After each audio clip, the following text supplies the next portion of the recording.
And then I will do the introduction. There's Melissa already starting. She's so good. She reads my mind. Hey, that's awesome.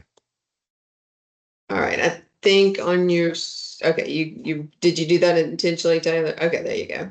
There we go. All right.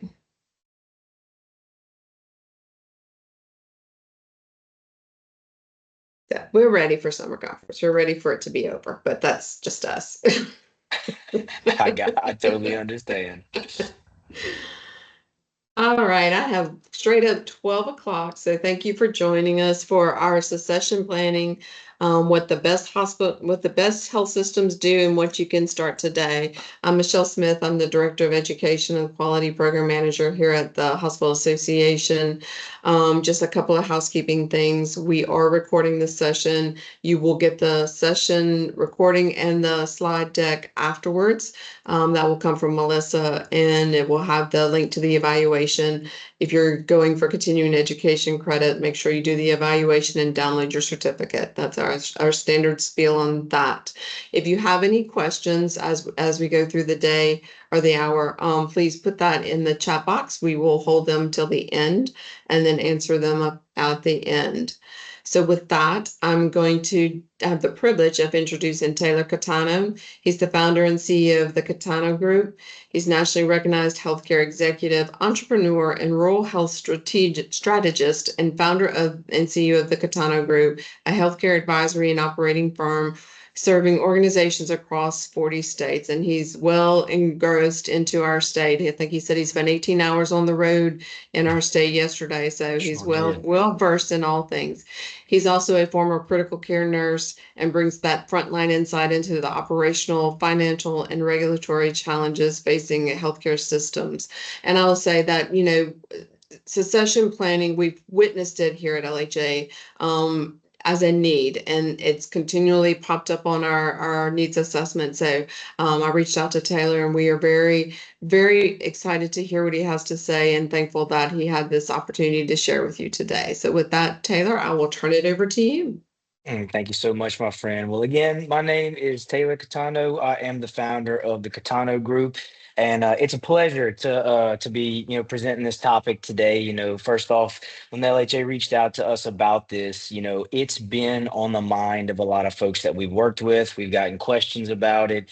And we've also see it play out in a positive way and a negative way. So today, what we're going to go through are some of the best strategies, what some other facilities that might be just like you have done in the past, and then some things that you can do moving forward. But I am, besides the owner of the Catano Group, I am a dad and a husband. And right now, I'm in the season of life where stories to my kids are everything. And so things that resonate that I'm trying to teach them, I've always got a story for it. But with this, the story that comes to my mind is about the grasshopper and the ant. And I know you probably heard this in your childhood, but to sum it up, there's a grasshopper and an ant, and the grasshopper, it is summertime, everything is good, the sun is out, things are going his way, and so he is spending no time worrying about what's going to happen. He is basking in the sun, he's enjoying it, and just feasting on everything that he has. While, meanwhile,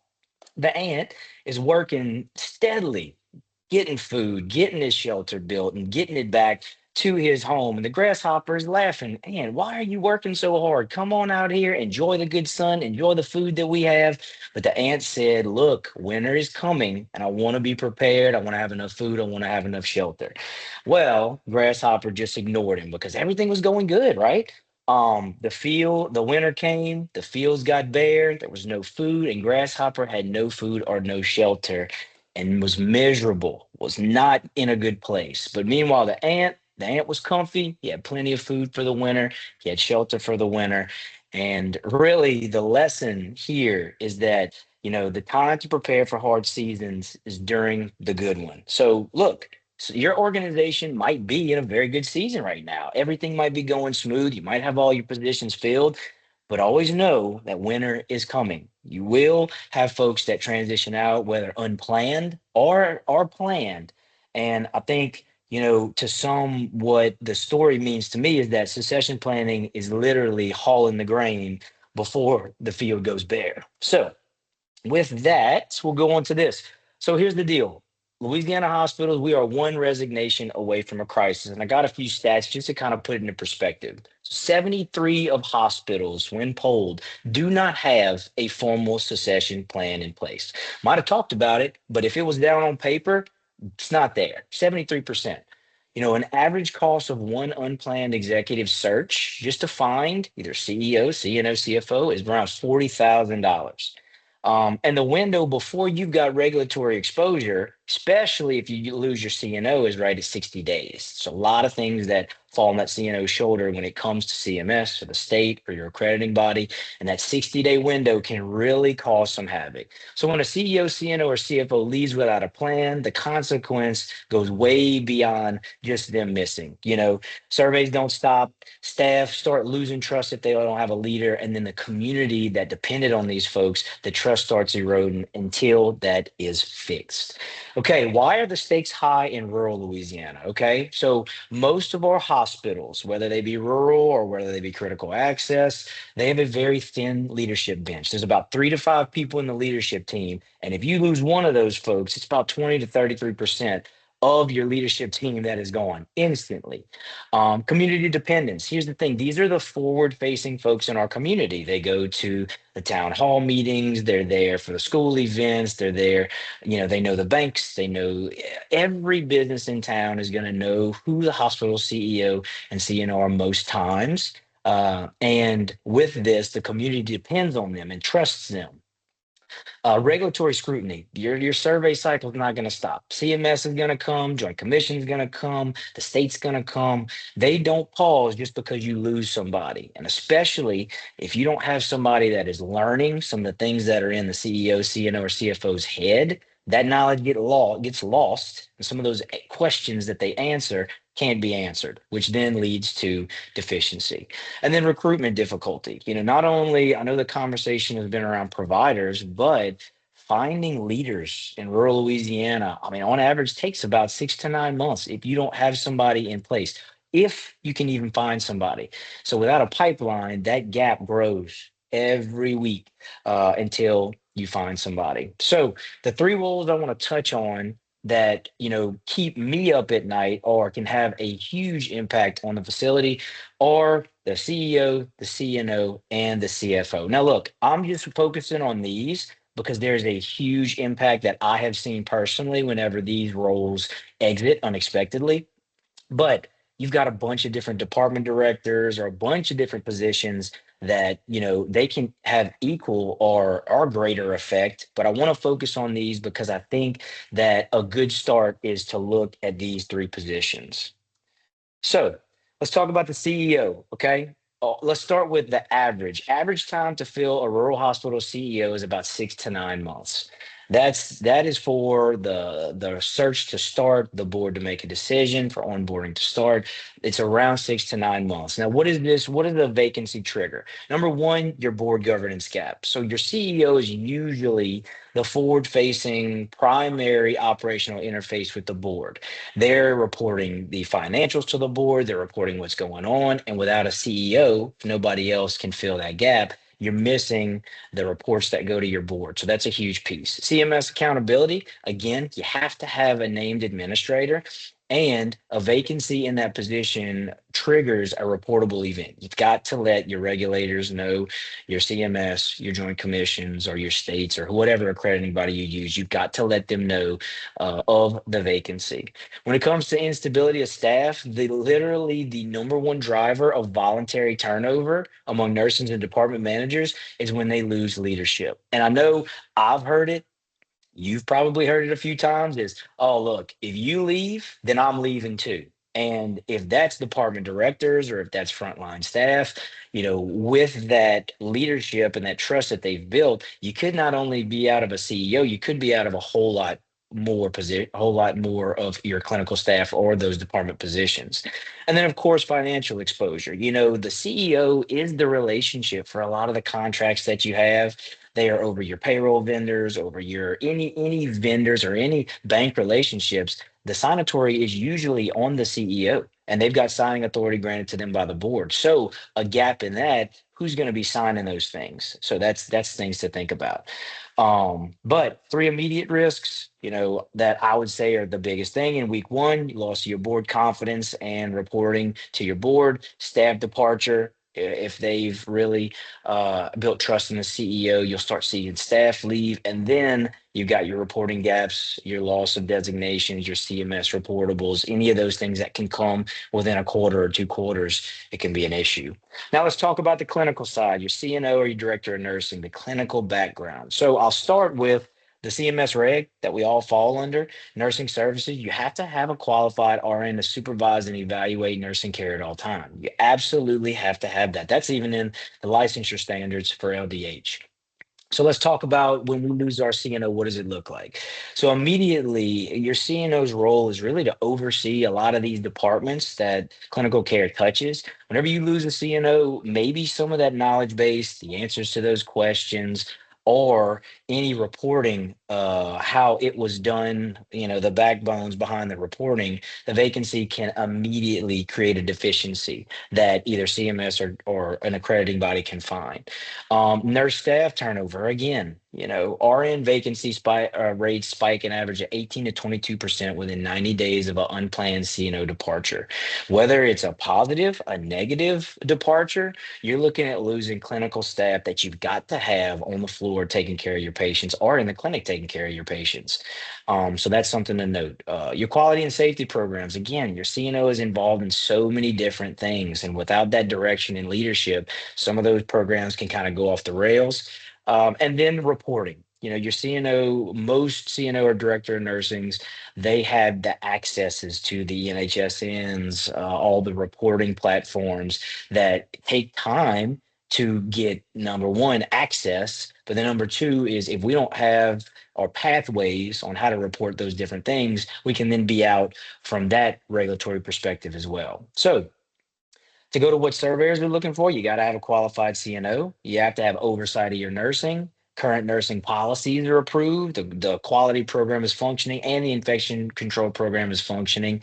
And with the loss of a CNO or director of nursing, all of those things are at risk. Now, the hidden risk right here, and this has been one that, especially how our critical access hospitals function, if you are not well versed in that financial model, then this can absolutely be detrimental. So let's talk about what triggers happen when you have a CFO vacancy. So CFO, your Medicare cost reports. Now you may have a contract company that handles this, but that contract company asks for a lot of data. And that CFO is most times the handler or the holder of that data, those reports that need to be run, that information that you need to get for your cost report. If you don't have a CFO in place, it might create more difficulty in getting your cost report completed. Like in today's world, as we're submitting the rural health transformation grants for funding, if your CFO is especially involved in some of the financial discussions or the quotes or anything to do with that financial model, if they unexpectedly leave, then we only have what they created if they don't take it with them. Next is audit and compliance exposure. If your CFO has really been focused on those RAC audits, those MAC reviews, the OIG inquiries, anything, or even your insurance companies requesting information. If your CFO is driving that bus, then with them gone, that could create an issue. Also, your cash flow and payroll risk. Most times, your CFOs are your last sign off for those things, or they have a strategy for cash flow management or revenue cycle. Without that CFO driving that bus, it might be a gap in any of those processes.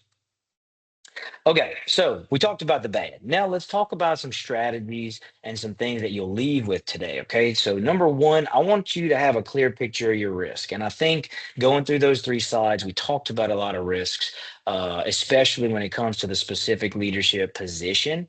And right now, where you stand after hearing that, you can kind of get an idea of what would be the biggest gap left, either CEO, CNO, or CFO.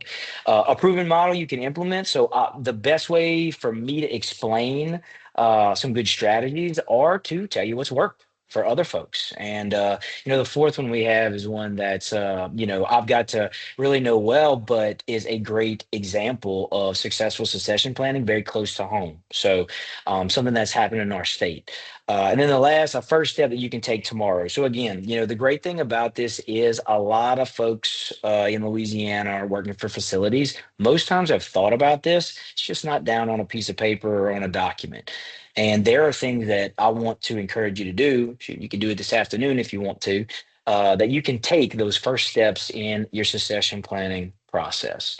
Okay, so we'll change the chapter, go into three health systems, three approaches that all were successful, but each has its own nuance as to what happened. So the first one, the 90-day clock, how this small critical access hospital built its own CNO. So we've got Stroud Regional Medical Center in Oklahoma. It was a 25-bed critical access hospital, and they had one nurse leader who everyone knew was the backbone of the unit. She was the one that everybody depended on. When she announced her retirement with 90 days notice, leadership faced a choice that every hospital faces. Shoot, do we have to spend 40 to 80,000 on an external search and just hope it works? Or do we build a leader that they already had in-house? So what was the decision they made? The decision was the CEO refused the external search route, and within 48 hours of the retirement notice, he pulled together the entire leadership team. And they identified one high potential charge nurse who had already had informal influence on the floor and launched a structured 90-day shadow program. So basically, what this CNO was able to do was be the architect of their successor. They had somebody that was really good in house, maybe had not had that leadership experience or had been introduced to that role. But they said in the next 90 days, the CNO that's there now is going to build exactly what is going to help the facility succeed. So what was the result? Seamless transition, which that's the best that we can hope for. The internal CNO still in the role 6+ years later, uh, stayed. Once they were educated, once they were trained, once they were told exactly what they needed to do in their position, 6+ years later, they're still there. And zero survey deficiencies during the transition period. So that's a pretty big thing. But let's dive into this, okay? So I label this one the shadow leader model, steps that produce the CNO that's still there. So the number one thing was as soon as that CNO announced her retirement with 90 days notice, the leadership got together within 2 days, literally said, this is a huge deal. We have to get a solution to look at internal options. So the candidate audit, what they did is they said, okay, let's look at our charge nurses, our managers, our department leaders on a very simple scorecard. What was their clinical credibility? What was their regulatory exposure? And what was their presence from a leadership perspective? Then the shadow assignment. One candidate that they found that ranked the highest on that very simple scorecard was selected. And what they built was that shadow program. Everything that the CNO did, their functions, the huddles, the staffing decisions, the policy reviews, the regulatory prep, the department meetings, they made that candidate shadow the CNO and learn everything.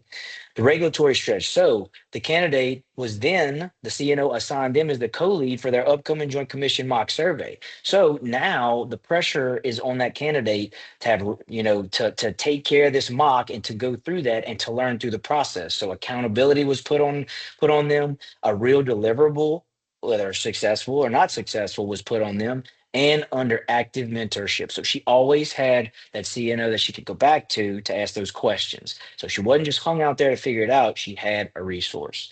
Another thing that I think was huge on this model was board visibility. So that candidate, they required that candidate to come to 2 board meetings alongside the CNO. So now the board has now met the successor, and she now knows how the board meetings go. So the visibility was there, and the knowledge of how the board how the board meetings went, what was expected, was now all in place. And at 90 days, whenever the candidate announced that the internal candidate was going to be the new CNO, there literally was a clean handover of clinical regulatory responsibilities, and it was a smooth transition. But just to make sure that everything was good at 90 and 180 days, the board looked at a performance review post transition, and they identified those gaps, at what needed to be changed, what was good, and what they needed to do before they moved forward. So, lessons learned from Stroud, which I think these were big. The outgoing leader is your greatest asset. That CNO that you have in the spot, CNO, CEO, CFO, instead of sabotaging the process and just being checked out, they owned it.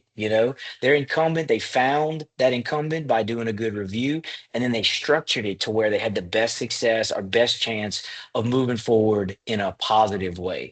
Again, accountability. I think the big thing here was that not only did they assign them responsibility for the mock surveys, they required them to go to board meetings, they required them to be visible.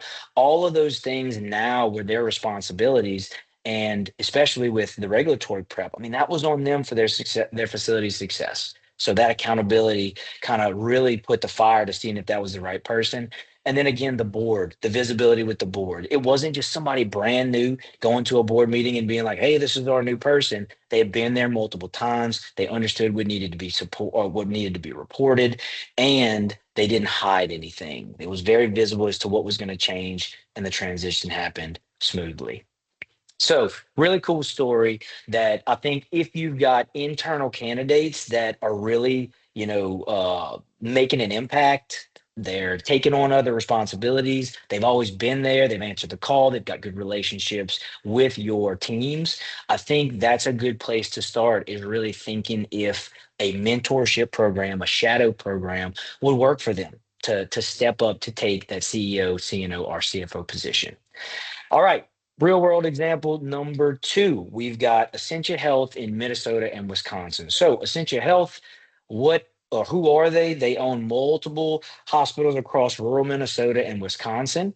And by the time they built their pipeline program, they had paid three external executive searches in 18 months, three of them, each costing around $40,000 to $60,000, each taking about 5 to 7 months, and one literally ending in a failed hire. So just money thrown down the pipe, nothing from it. Literally, their CFO operations called it was just a broken system. It was relying on recruiters to find somebody, and when it didn't turn up, it was just money spent. All right, what did they change? So what they stopped doing is they stopped treating succession plan as an HR function that only started whenever somebody left. They made it a literal standing operational discipline. The same way that they managed quality programs, financial reporting on a cadence, the same way they did that, they put this succession planning in the same format. And literally, a talent registry was built and updated twice a year and reported to the board annually. So, this was something that was a non negotiable. This was just like reporting incidents, just like reporting quality data. They made this where it was required. And what was the proof point? So, the next CEO vacancy, they filled it internally in literally 45 days. No recruiter, no gap, and $0 in search fees. 45 days. So this is what I call the pipeline registry, this model right here. Basically, in baseball terms, building a bench before you need it, building a roster before you actually need it. So again, let's talk about the high points on this model. So system-wide talent audit, HR, senior leadership, they audited every manager level employee across all facilities on a basic rubric. Again, you're hearing me say this over and over, a basic rubric. It does not need to be in depth or very detailed. What did they look at? They looked at clinical knowledge, they looked at regulatory acumen, financial literacy, and communication skills. Okay. Then they went and did a three-tier readiness rating. So for those candidates that they had ranked, they said, okay, now let's look at these folks. Is this candidate ready now? Can they literally flip the switch and go into this position? Okay. Next was, okay, would they be ready in a year or two? If we gave them a year or two, trained them up more, would they be ready to take it over? Or developmental? Not even close, but somebody with very good tangibles or very good personality, very good work ethic that over time can take this over. And so the ratings was literally documented in HR. And whenever it changed, it was updated, but this became an active program. So with those different ratings, they created individual development plans. So even every method, even from Ready Now to Ready in 1 to 2 years, they had basically an assignment for them with specific milestones, assignments, things that they took on, exposures that they put them through, and they tracked that. How did they do with those things? What they also did is they got these candidates exposure across different assignments. So these high potential candidates were given cross facility assignments. I know some of us will not be able to do that, but if you are in a system, you can go ahead and take those folks to get exposure to other leaders and other styles that they may think are better for the facility moving forward. So, what did this do? It made the candidates more well rounded. They've seen different ways of doing things so that whenever they were presented with the opportunity, they had a bunch of different tools in their tool belt.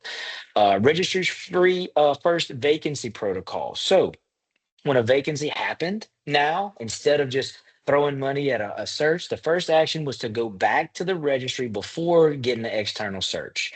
That single thing, instead of going straight to a search, it was saving them forty to $60,000 per hire because they can go to that roster, see if they've got somebody, and then put them in place. And then again, annual board reporting. I think this is an accountability tool. Is if you put this on the agenda annually for the board, they're going to make sure, you're going to make sure that you report to them where we are in the process. Literally, all it was that they did, it was just like one page showing the status of the role. All right, CEO, CNO, CFO. All right, what's their readiness? Didn't have any names or anything. What was this candidate's readiness? What was their experience? Would they be a good fit? If they had a vacancy, what would happen? So again, I think the lessons to take back here, the three lessons that are to take home from this story is pain sometimes is the best teacher. And learn it from these guys. Is they spent 40, 60, 100, I mean hundreds of thousands of dollars in searches just because they didn't look internally and they didn't have a structured plan. They were just reactive instead of being proactive. And what happened is, they spent all this money, and at the end of the day, one of them just it was money that didn't even produce anything. All right, the registry. Okay, this is a big thing. This registry does not take technology. I mean, literally, it can be a spreadsheet, it can be a binder that you keep in HR, but all it was name, what their role was, their readiness tier, and their action plan. And as soon as they had a vacancy, boom, they can go back to whether it was a spreadsheet or whether it was a binder to say, all right, let's go talk to this person and about filling this vacancy. And then the annual board reporting, again, it just creates accountability. It makes sure that the board holds the facility accountable to planning for all of these positions if they were to leave. So it does not become a crisis at this point. The board then feels very comfortable and trusts the leadership staff in the facility that they are planning that if anybody leaves, the operation is going to continue as it had before. All right. Moving on to the third example, we have Avera Health in South Dakota.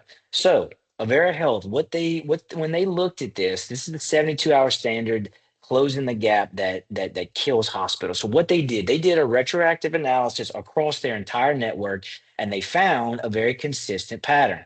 It was that the most damaging things, so horrible survey deficiencies, staff departures, financial instability did not happen when a leader left. So immediately it didn't happen. But what they found is that in the first 30 to 60 days of the vacancy, when no one had authority and no one had answers and nothing was being done, everyone was waiting, and it created chaos. Okay, so whenever they found that, and that's an interesting point to say right there. It might not be the first month. It might be after that month, going into 2 months, 3 months, that things that CNO, that CEO, that CFO had their thumb on, that might start unraveling and causing other issues that had not been issues before. So what did they build?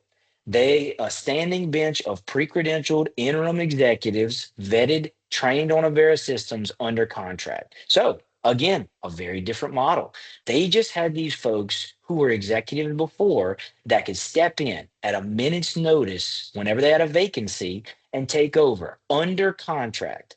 So the standard, any critical vacancy filled with a credentialed interim within 72 hours. So, I mean, having that roster, not internally, but externally, and that took effort for them to build that.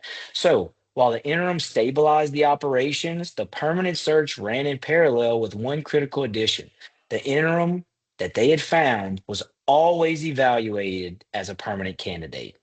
So had somebody play in the position that they already had under contract. They had this planned out. It was already documented. 72 hours happen. They step in. Once they step in, then the external search starts. And then always they offered that interim the position if they were in a good spot. What changed? So, with that simple process, zero survey failures tied to leadership vacancy, multiple interims, interesting, converted to permanent hires. You know, those folks that just were there to fill the gap, most of the times they just converted into the full time, and that gap was eliminated. So, things to learn about this: build an interim bench. If this is a good model for you, this is the interim to permanent pathway, I call it. So, they identified a standing pool. So, whether it be CNO, CEO, CFO, they looked at retired health system leaders, they looked at contract executives, they looked at folks who had been in the business in these positions before. And each system had onboarding and a signed standing agreement before any vacancy occurred. We've got a lot of folks that are retiring in Louisiana that I guarantee you, boy, they love to step back in the seat if they had the opportunity just to help out. Something to think about as we have a lot of folks stepping out of those positions. Again, they established a 72-hour standard. So they knew that if they waited for a month, 2 months, things were going to start falling apart. So any vacancy within 72 hours, they initiated their contract and they got somebody in there. That was not a goal. It was literally a standard that they set. No exceptions. And the interim was literally on site before the permanent search even started. Weeks 1 through 4, stabilize and assess. So as the interim stepped in, one of the things that they said is, look, don't change anything. Just assess everything what's going on, whether it be staffing, financials, survey status, open compliance items. Look at that thing, put a 30-day assessment together, and then report it to the board. But in that initial transition period, do not come in, do not change all these things. See where we are, report to the board, and then make a path to move forward. Again, while all that was going on, they had a parallel permanent search. So again, the formal search started. About timeline they set was about 90 to 180 days, and the interim was always included as a candidate. So the search committee, they looked at internal candidates, external candidates, and the interim to make a decision. And also, you know, what was cool is they did give that interim an audition. At 90 days, the board was able to review the interim's performance, as you know, as they had performed in the last 90 days, and then maybe if they were a good fit, offer them the position. And you know what was good is that the interim already had a built-in advantage. They had been working with the board, they had been working with the staff, they were building trust, they were working with the payers, and that usually worked in their advantage. And then there was always a structured handoff or transition. So if an external hire was selected, the interim led a 30-day structured handoff, whether it was survey calendars, keys, relationships that they needed to have, reporting matrices, operational context on any different department that they were supporting or overseeing. They always had a 30-day handoff so that nothing fell through the gaps. And if the interim was selected, then the transition, it literally was seamless. They just took over the role and kept going. So the three things that are huge here that I think are lessons to take is that the vacancy, it was not the crisis, the gap was. Most hospitals, we've looked for a permanent hire, but they focused their energy on making sure that there was no gap. You know, they had somebody ready that could step into the position in 72 hours while the search was going on to make sure that nothing was missing. Number two, the interim who performs is often your best permanent candidate. You know, put somebody in there that's doing a great job and then offer them that position. Most times that position was taken by that interim candidate. And if not, you know, they work through that 30-day transition period. And then the third thing is you do not need to build a network to build an interim bench. Literally, one written agreement with one credentialed expert, yeah, whether it be a consulting firm, whether it be a retired executive, a contract CFO, whatever it is, it gives you the same protection. One agreement and then a 72-hour standard, and you know that you're not going to have a gap in any of those crucial positions. So, again, I put this up here. I'm not going to spend much time on it, but think about those models. think about where you are currently and what your your key personnel, where they are in their work life. Are they at retirement? Are they looking to move up to a different level of facility, a larger facility or a more thorough facility? Are they looking to take another leadership role?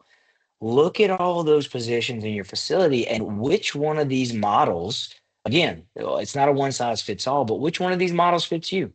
The shadow leader, where you get somebody to follow internally, the pipeline, where you start building out a bench based off of who you have, or getting the contract in place to have an interim until you can find a permanent. So, three really good stories that all had positive outcomes. But really cool one that I got to spend some time with Miss Mary Ellen, and I'm very appreciative of her sharing her story, was about St. James Parish Hospital. So, our quote, it all started in 2019 and they've been actively working on it since then. And it wasn't something that just was, just something that had been planned. It all was one event that caused it. But about Miss Mary Ellen, CEO St. James Parish in Letcher, Louisiana. She's been 19 years, one of the longest serving rural hospital CEOs in Louisiana. There were six leaders, senior executives developed or transitioned through this program over the 6 years. Zero leaders were fired during her tenure. Every transition was built, it wasn't forced. And then one internal successor potentially being appointed CEO after a long term development journey. Okay. So, what caused this? One meeting that literally changed everything. So, one day they were having a benefits meeting, and Mary Ellen had six members of the executive team. So, she was the oldest, and there was one standout younger member that was an outlier by age and by experience. So they kind of stood apart. But the other five, when they started asking questions about retirement planning, the group started mapping that out. And it dawned to her that whenever they started looking at retirement, there were five of those who were going to be retiring within a 5 year period. So the chief quality officer in the first year, then the chief administrative officer, then the CNO, then the CFO, and then ultimately Mary Ellen. So she literally called that her come to Jesus moment where, the you just through a retirement planning session, you're like, oh my gosh, all of these people are going to be leaving within the next 5 years, and we have no plan for this. So this is something that I think is really unique is how she thinks about talent. So, her quote was, you don't give people things they're not capable of doing. You look at what they're capable of now and then build on those strengths, testing them each time. So, four things that I took from this story: feed one department at a time. So, her internal successor started in one department.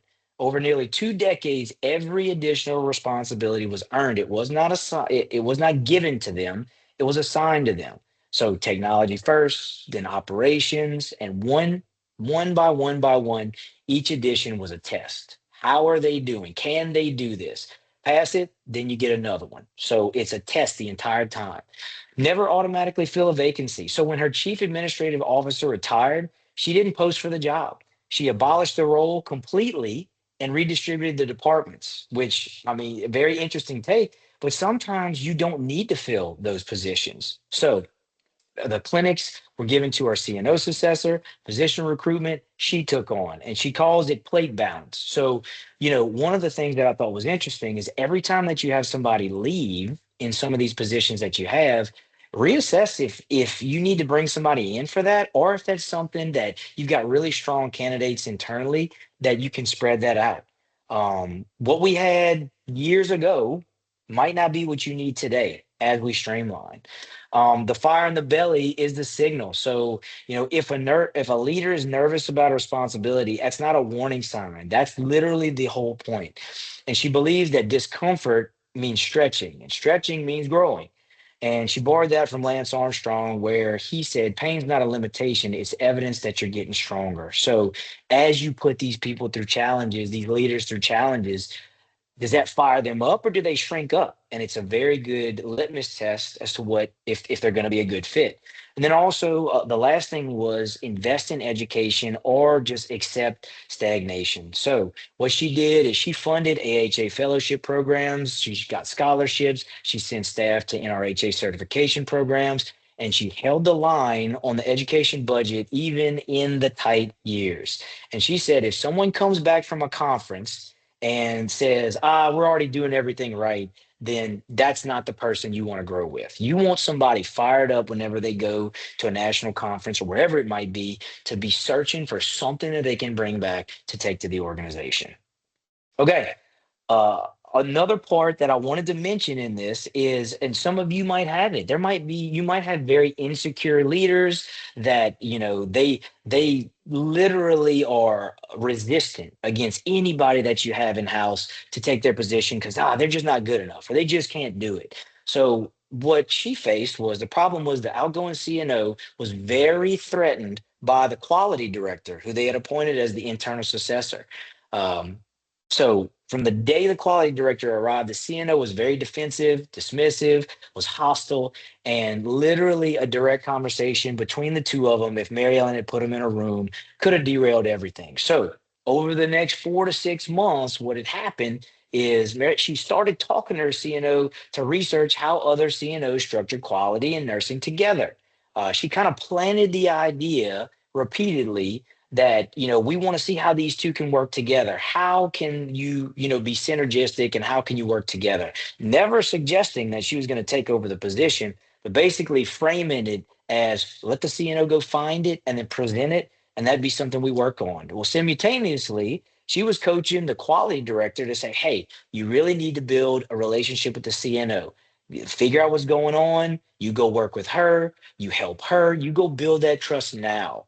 And so the quality director started deferring to the CNO, teaming up with her, feeding her, working on that relationship from the ground up while the CNO was researching how to collaborate with quality. So the moment of truth, the CNO walked into her office and said, look, I've been thinking about it. I think nursing needs to go to the quality director. My team knows her already. She's been working alongside with us. She's really been helpful over the past things, and I really think that you can trust her. It's the best thing for the organization. And with a straight face, she said, you know what? Let me think about that. I'm going to summer conference and we're going to talk when I get back. A week later, when she came back, she said, you know what? I really like your idea. The more I thought about it, your idea, CNO, I really think it's the right one. And she repeated your idea. So basically what was built was behind the scenes influencing the CNO to build that program out to collaborate with quality, the quality director being instructed to build a relationship, and just because of the collaboration and the work together, the transition was seamless and there was zero disruption. So, interesting story. And I'm sure a lot of you might be facing some very tenured folks in those positions that might not think that there's anybody that can step in to that seat. But if you work with each and you make it their idea and you plant the idea, you plant the seed and then you keep watering it, eventually that conclusion will come together or could come together. So let's talk about Mary Ellen herself, the CEO. She was the last one that was going to step out. Okay. 19 years in the making, and, had built a heck of a career. So her internal successor, what was kind of the path for this person that potentially can step into this role? The number one thing was they were internal. Information services was his home base, technology first. Next, as she mentioned, added safety, and they did well. Then maintenance, they did well. Radiology, and that was when first technology was kind of mentioned with the radiology because he had worked on IT, now radiology. It made sense, and he excelled in that. Then more tests were added: lab, cardiopulmonology, therapy, and then once those departments were all there, now operations started to begin. So after that, she drew a line in the sand and said, look, if this is where you want to go, you're going to need your MBA. And she was very direct, not making it an option, but making it an absolute.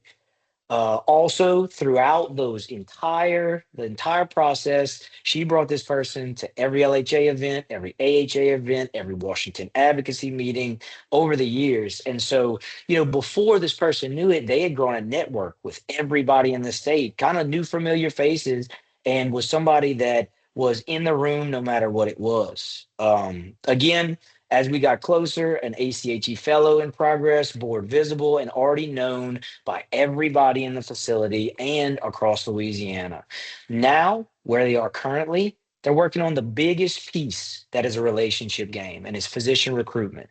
The last most sensitive thing, what she's been building over the past 19 years, she's going to transition over to make sure that everything goes smoothly. But what made it work? Again, things you've heard before in this presentation, board visibility, making sure that whoever that candidate is visible to the board so that they not only know their face, but giving them things to report and they can start building trust with that candidate. Next was network before the title. So before this was even a thought, she brought this candidate to everything, all the events, making sure that they were in the know, making sure they were taking notes, making sure that they were participating while they were meeting everybody that they were going to need to know once they were in this role. And then trust before the keys. You know, the last thing, the most important thing, the relationships with the providers that have been built over the years, that's the last thing that she's going to hand in hand turn over.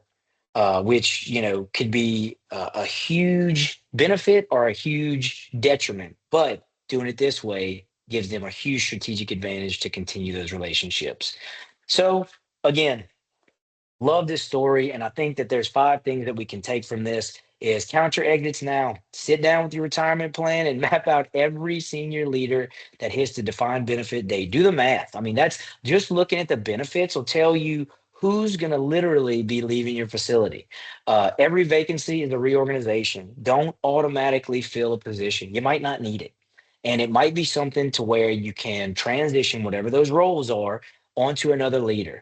The third thing is the insecure incumbent is your biggest risk. If you've got some folks in those chairs that are insecure, that think nobody can do it, that's going to be something you have to put intentional time behind to work with whoever the successor might be to build that relationship, to build that trust, to then be able to take over once they leave.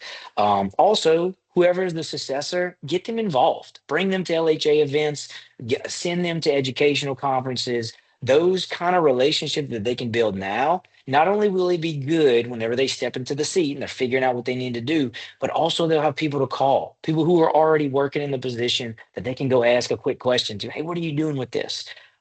Building that network is a huge advantage. And then start before you think. You know, Mary Ellen, it was all brought up to her during a retirement planning meeting when they weren't even talking about and didn't even have a succession plan.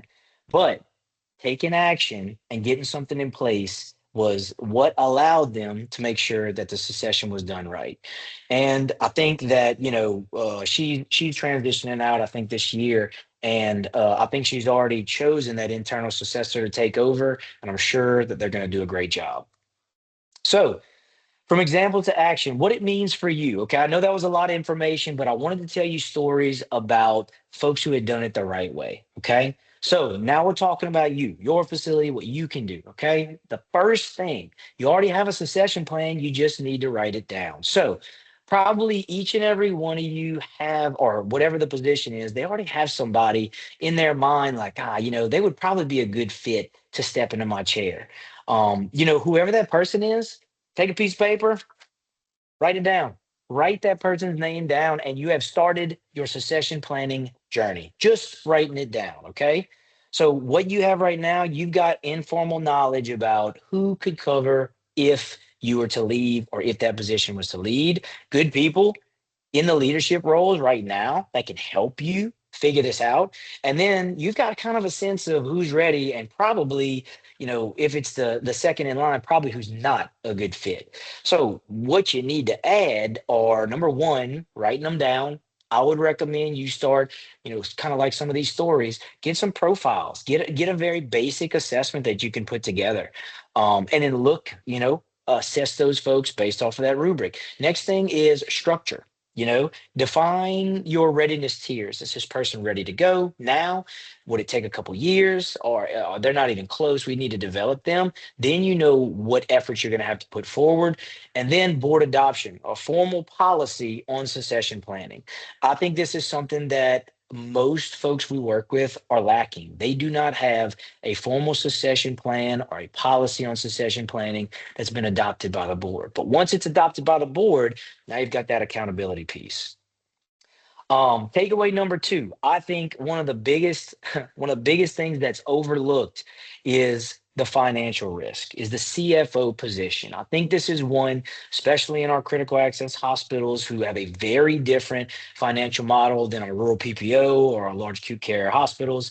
Whenever we talk about the CFO, we're talking about very intricate, very detailed items like cost reports, financial audit exposure, or even cash flow instability if you don't know the plan or where things are. So, especially with your CFO, ask today if they left today, who's going to take over the cost report? Who's going to take over if we have an audit? Who's going to take over payroll, whatever it might be that they are currently doing. I think that's a takeaway that we should all have. And then the third thing that think is a takeaway is it doesn't cost you anything. Literally, just about 30 to 90 minutes for you to do, what a lot of these folks have done. You know, you can sit down today, like I said, ask yourself three questions. Number one, who can step into my role in an emergency tomorrow? Let's say you get hit by a meteor or a bus or lightning. Who knows? Who could step into my position tomorrow if it needed to happen? Is there anybody? Maybe not. Maybe so. Write them down. Number two, who could be ready in 12 months? If I've got a year, and I know I got a year to do this, who can come in and who can step into my position in 12 months with the right leadership, the right development? And number three, if it's no one internally, is there a firm? Is there a contract? Is there a retired executive that we can start talking to? Just mention the idea to them that we can get down on contract that if something happens, they'd be willing to step in. Okay, write those down for each of your crucial positions, put them in a folder, and boom, you started succession planning. You've got a document that you can go back to when somebody leaves day one to see who that might be. That's the easiest thing that you could do today. Okay. Again, I don't want to spend too much time on this, but I want to share with you, that's the basics. Now, here's very complex things. Mayo, HCA, Ascension, what are they doing? Okay. What they are doing a lot. They have their entire departments or structured programs built up for not only succession, but the pathway to leadership, how to get there. And some of those things to mention are these: the 9 box talent grid. So you've got a plot. It's they do it on an annual basis. It's performance versus potential. Every leader is put on this 9 box talent grid and then rated to see if they meet the test or if they do not. Another thing they do is a three deep succession bench. So that they don't just find one person; they find three people. If this person doesn't make a fit, this next person will be the best candidate. If they don't, this next. They got three folks loaded and ready to go.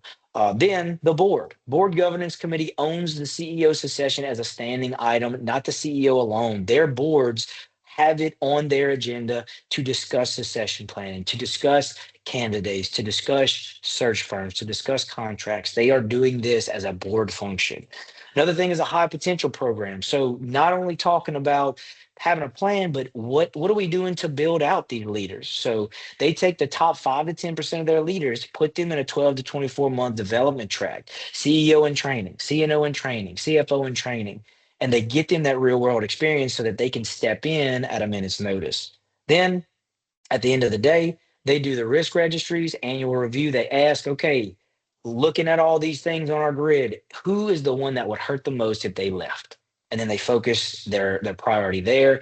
And then also an interim executive bench. Again, not only are they developing, they've also got contracts in place to put somebody within those 72 hours so that there's no gap. They can continue to move forward. So again, our firm, we are built in Louisiana, located right here in the middle of the state, and we've done some projects with some facilities, just very basic build outs. We've got tools that, it doesn't have to be complicated. One is just a work session. What do we talk about the first time that we sit down? Having a structured discussion. That's number one. Number two, a form to evaluate your internal candidates. That's a great thing that you can go back and reference to have like meaningful data behind your selection. The next is a profile, taking what the ratings have been, who you've selected, and then built out a profile. What do they look like? Who's it going to be? Why are they a good fit? What do they need development wise? And then a talent risk registry every year, going back, looking at where are we most at risk. All right, where can you go from here? Okay, this week, what you can do is you can answer those three questions, those three things that we asked about. Who can step in now? Who can step in, within 1 to 2 weeks? And what's the biggest risk we have? Write them down and then share them with whoever the chair of your board is, or director of your board, whoever that is. Share that with them so that they know you're working on it. Within 30 days, schedule a meeting. Just a quick 30 minutes, 6 to an hour meeting with your CNO, your CNO, your CFO, or any of your director level positions, just about, okay, hey, who would step into your position if you were gone tomorrow? Who would we, or how do we want to do this? How are we going to rate this? How are we going to look at internal candidates? How do we want to track this? How do we want to review this annually? Just talk about it. Within 60 days, you can start building out your profiles for all of those roles. You can start saying, okay, we've got very good data, good review, good assessment on who could be the next candidate. And then you can also present that to your board for adoption, not only your succession profiles, but your plan or your policy. Bring that to your board to let your board know that you are planning for those things for the future success of the facility. And then each year, review that. Look on your leadership retreat, or if you have a strategic planning session that you do each year, sit down and just go through that. Let it be a line item on that meeting to talk about, hey, are these candidates still good? Are they still here? Did they move on? Did they graduate? Whatever it might be. Is this the right fit, or do we need to go back through the exercise again? So again, succession planning, it can be very detailed, but I want to encourage you that I think it's going to be one of the most important things for the future of Louisiana healthcare is to make sure that we've got qualified folks that can step into these leadership roles and continue to provide the good quality care that each of you provide to your community. So with that, I will turn it back over and answer any questions. Thank you, Taylor. And I'll put a call in for any questions into the chat, but I have a couple questions. So cross training, is that a lost skill? Are we not doing that in all levels of the work environment nowadays? Yes, I think that especially with everything that especially these positions have and that they're responsible for, we put our own, the CEO, the CFO, we put our own training or education on the back burner because we're the ones that everybody comes to. What I'll say with that is that it is extremely important to not only work on everybody else that's on your team, but you've got to work internal to make sure that you're developing as well. Okay. So, and for all roles, not even just the C-suite within the hospital setting. So board reporting, when you're talking about that and the value add, that's really a value add of for any level. And it doesn't necessarily have to go to the hospital board, but like your leadership, I'm gonna call them a board, but it's a group. If you had that visibility for all your key roles. So think your infection preventionists, your directors, your managers, your charge nurses, that raising that visibility should help as well, correct? Absolutely. So, a lot of times there might be just, different reports, different data per each department that's submitted, and then there's no visibility. It all goes into a report, it goes into a file, it's submitted up to MEC, up to the board, and then approved and comes down. What that does is making sure that when these leaders get together, now they're in a room full of their peers. And either you're going to find out really quickly if they're doing what they need to do in their reporting and their intention is to take care of the facility, or it's a back burner item and they're just checking the box. So I think that accountability from the governing body, especially on those really strong leadership positions, even to your local leadership level, I think it's absolutely crucial. When you were talking about the interim to permanent pathway, that just made me put my quality hat on. It's like where we focus on it's the process and not the people. So if the people were to leave, you wouldn't skip a beat. You continue in that process. So I was just that when you said that, that's what came to mind for me. So, and then I'll just relay this one. I assumed this role last year when Merle retired, and working with Melissa, and she's been through, I don't know, 3 or 4 people before me, and it's like, why do we do this? And she's like, well, because we've done it. And I'm like, but why are we doing this? Do we need to do this? And I think people just keep layering on layers and layers of task without, it had a value at one point, but it may not have a value. So I appreciate you pointing that out, that you got to see why we're doing this.